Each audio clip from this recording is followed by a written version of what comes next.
Pemirsa, jangan lupa subscribe YouTube channel Official iNews dan nyalakan loncengnya. Pemirsa, kegaduhan simpatisan, aksi walkout, hingga keinginan mendatangi langsung semuanya terjadi dalam rangkaian sidang Rizik Syihab. Lantas sampai kapan dan mengapa hal tersebut terus terjadi? Sudah bergabung bersama kami Eksekutif Jaringan Moderat Islah Bahrawi, dan kami juga tengah berupaya untuk menghubungi kuasa hukum Rizik Syihab, Aziz Yanwar. Selamat sore, Bang Islah. Selamat sore. Dan sudah bergabung juga bersama kami Pak Aziz Yanwar. Selamat sore. Selamat sore, Mbak. Ya, saya langsung ingin minta tanggapan ke Bang Aziz. Majelis Hakim akhirnya memperbolehkan Rizik Syihab untuk mengikuti sidang secara offline.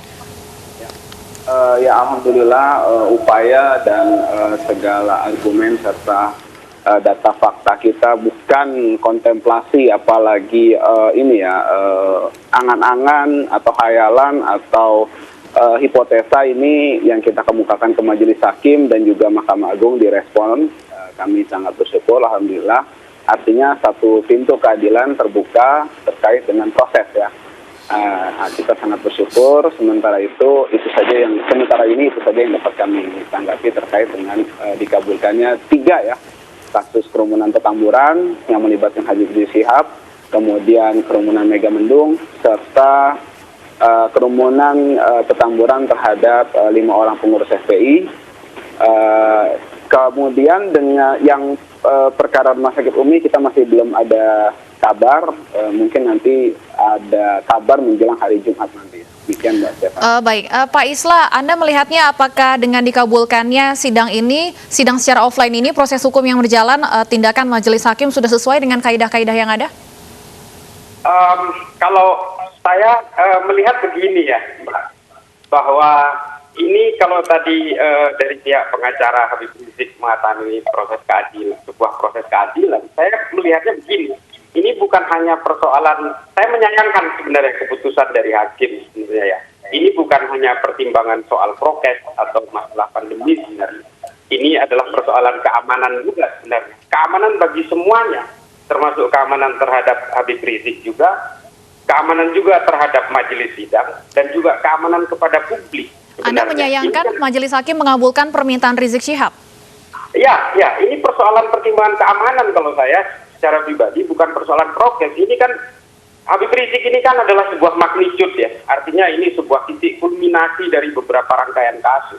Kemudian yang kedua juga ada faktor historik dari tidak kooperatifnya Habib Rizik selama ini. Artinya ya ini amat saya sayangkan, seharusnya tetap saja online. Toh ini bukan juga kejadian yang pertama. Sidang online ini kan bukan hanya yang pertama ini, sebelum-sebelumnya sudah banyak yang terjadi dan itu berlangsung secara fair, saya kira tidak mempengaruhi terhadap hasil perjalanan sidang selama ini. Anda mengkhawatirkan keamanan Rizik Syihab jika sidang digelar secara offline? Bukan begitu, bukan hanya mengkhawatirkan keamanan Habib Rizik juga, tapi keamanan publik juga, dan juga kita tidak ada yang bisa menjamin bahwa kerumunan itu juga tidak akan terhindari. Ini kalau sampai sidang offline misalnya, maka kerumunan itu tidak ada yang bisa menjamin. Maka pihak Habib Rizik juga kalau ternyata publik itu kemudian berkumpul, massa itu berkumpul secara sporadis di beberapa tempat, terutama di Pengadilan Negeri Jakarta Timur misalnya, siapa yang bisa menjamin itu? Dari pihak FPI atau pihak kuasa hukum bisa saja, itu di luar kekuasaan kita, mereka datang dengan sendirinya dan sebagainya. Tapi ini kan publik yang memang kemudian misalnya datang saja secara liar lalu membuat kerumunan dan membuat kerusuhan, kan kita juga tidak ada yang bisa menjamin itu. Baik, Bang Aziz, bisa langsung dijawab, apakah Anda bisa menjamin kehadiran Rizik ke PN Jaktim secara offline tidak akan menimbulkan kerumunan? Yang pertama, saya tidak mau menanggapi keluh kesah pribadi ya, karena tiap orang beda-beda gitu. Kita juga punya keluh kesah, Mbak Stefani dan teman-teman di iNews juga punya keluh kesah pribadi, jadi kami nggak mau menanggapi keluh kesah itu. Kemudian yang kedua terkait dengan keamanan ya. Terkait dengan keamanan saya dapat sampaikan, kita tadi saya di awal di prolog saya sampaikan kepada iNews nih, kepada pemirsa sekalian bahwa kita menunjukkan fakta, bukti, dokumen ya, bukan berdasarkan kontemplasi, hayalan, angan-angan atau ketakutan ya. Jadi ini ibarat menakut-nakuti saja gitu kan.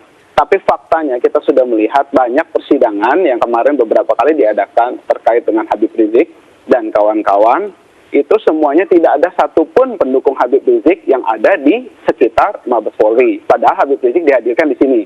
Kemudian di Pengadilan Negeri Jakarta Timur, sepengetahuan saya dari sidang hari Jumat, kemudian yang Selasa ini juga, itu Pengadilan Negeri Jakarta Timur itu steril. Artinya kuasa hukum pun dibatasi masuknya. Jadi kalau di alasannya itu sudah ada fakta, ada bukti. Tapi tidak ada di lingkungan Pengadilan Negeri. Tapi di halaman dan di luar ini banyak pendukung yang datang, Bang Aziz. Nggak ada, salah. Halaman itu halaman apa? Kalau halaman jalanan, itu di jalannya juga banyak, Bang. Nggak bisa kita langsung pukul, oh itu pendukungnya Habib. Nggak bisa lah. Seperti Bang itu. Aziz, Jadi bahkan mendapat gambar pendukung yang menolak untuk dibubarkan oleh polisi. Ya, sekarang begini, Mbak. Saya kan belum selesai tadi. Boleh saya selesaikan dulu nggak pembicaranya? Halo? Bagaimana, Bang Aziz? Boleh saya selesaikan dulu nggak? Tadi kan saya belum selesai pembicaraannya. Saya katakan, halo? Ya, silakan, halo? Bang Aziz.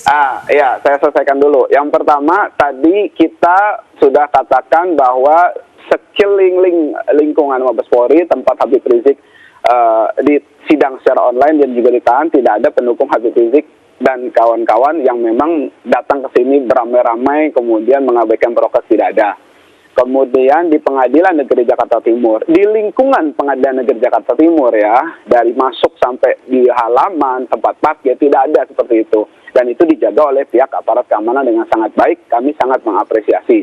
Kemudian yang terakhir saya mau sampaikan bahwa kami memberi jaminan. Jadi yang berkomentar tadi itu berarti nggak nonton tadi.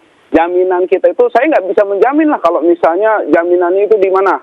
Di Cakung, di Penggilingan. Saya nggak jamin, kan kita urusannya di pengadilan.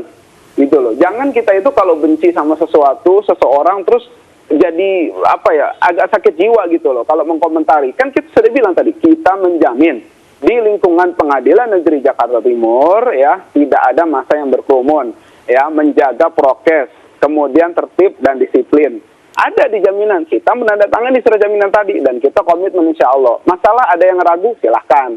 Kita kan juga nggak bisa memaksa orang untuk sependapat dengan kita gitu loh. Tapi kita tetap hormati, tapi saya sampaikan tadi alasan-alasan kami, dan majelis hakim, ini hukum. Hukum sudah menyatakan penetapannya seperti itu tadi. Kita harus hormati. Kan kita taat hukum katanya, seperti itu. Kalau yang di bagian depan Pengadilan Negeri Jakarta Timur artinya tidak termasuk dalam lingkungan PN Jaktim, Bang Aziz? Kan bukan, itu jalan RP Suroso. Tadi kecuali saya bilang, misalnya kita menjamin ya Pengadilan Negeri Jakarta Timur beserta sepanjang jalan RP Suroso dan depan wali kota. Tapi kan nggak mungkin, itu bukan domain untuk sidang gitu loh. Jadi janganlah kita tuh seperti itu gitu loh. Baik, Pak Islah, silakan tanggapan Anda. Pak Islah. Ya, silakan tanggapan Anda. Ya, saya malah melihat ini belum apa-apa. Menurut saya sudah ada retorika yang dilepas gitu ya. Kalau artinya kalau di ruang pengadilan ya jelas mungkin itu pasti steril ya, ada pengamanan debat. Di lingkungan Pengadilan Negeri Jakarta Timur juga pasti ada pengamanan. Ini adalah standar prosedur. Artinya prosedur standar dari semua itu. Tapi kalau kemudian di jalanan umum di sekitar pengadilan memang tidak akan bertanggung jawab ya pasti juga. Nah ini kan yang kita khawatirkan adalah menurut saya keputusan hakim ini tidak boleh bersandar hanya pada urusan prokes. Perjalanan Habib Rizik mulai dari Bareskrim sampai ke Pengadilan Negeri Jakarta Timur ini adalah perjalanan yang sangat panjang. Lalu kemudian di situ bisa menimbulkan simpul-simpul massa juga, terutama di sekitar pengadilan negeri, dan di luar situs pengadilan negeri itu sendiri tidak akan ada yang bisa menjamin bahwa di situ akan ada kerumunan. Dan ini ada faktor sejarah juga, bahwa beberapa kali peradilan kita itu akhirnya menyerah secara tidak fair kepada tekanan-tekanan publik. Ini yang amat saya sayangkan dari keputusan hakim. Tapi ya kita lihat saja bagaimana kemudian jaminan-jaminan dari pihak pembelanya Habib Rizik ini seberapa kuat menjaminnya. Karena kita berbicara tentang publik yang sekarang sudah liar, kasarnya begitu. Karena FPI sudah dibubarkan, artinya tidak ada jalur komando lagi. Dalam hal ini bisa saja simpatisan-simpatisan Habib Rizik menyatakan dengan sendirinya tanpa digerakkan atau segala macam karena hasrat pribadinya, lalu kemudian mereka berkerumun di sekitar pengadilan, kan bisa saja. Ini kan bukan hanya persoalan prokes, tapi ini persoalan keamanan. Ini keamanan publik juga sebenarnya. Keamanan Habib Rizik juga, dan juga keamanan publik. Ini yang perlu kita pertimbangkan sebenarnya. Saya kira begitu. Baik, Pak Islah, satu lagi, kalau majelis hakim menyatakan bahwa keputusan sidang offline akan ditinjau ulang kalau jaminan tidak menimbulkan kerumunan ini tidak bisa dipenuhi. Apakah kemudian kerumunan yang disebutkan Bang Aziz tadi berada di luar, bukan tanggung jawab dari tim Rizik Syihab ini, perlu masuk dalam pertimbangan majelis hakim atau tidak sebenarnya? Ya, ini kan sebenarnya hakim memberikan keputusan seperti itu kan seolah-olah trial and error gitu ya. Artinya kita tunggu dulu reaksinya. Kalau reaksinya ternyata rusuh, baru ditinjau ulang. Ini kan sebenarnya nggak boleh. Lalu juga seharusnya hakim juga mempertimbangkan keputusan itu, jaminan itu teritorialnya di mana saja. Kita tidak bisa meminta jaminan dari para pembela Rizik ketika kita berhubungan dengan persoalan gestur kerumunan. Publik itu kan tidak bisa dikendalikan oleh 1-2 orang. Artinya apa? Yang harus kita sadari adalah Habib Rizik ini adalah magnitude besar gitu ya. Ya, artinya orang siap berbuat apa saja demi kecintanya kepada Habib Rizik. Saya kira pengacara Habib Rizik tahu soal itu. Artinya militansi orang-orang yang berkumpul ini kan tidak mungkin bisa dijamin oleh Bang Aziz ya. Saya kira hakim seharusnya mempertimbangkan itu. Tapi ya whatsoever ini sudah diputuskan oleh hakim. Ya akhirnya menjadi sebuah keputusan trial and error saja. Baik.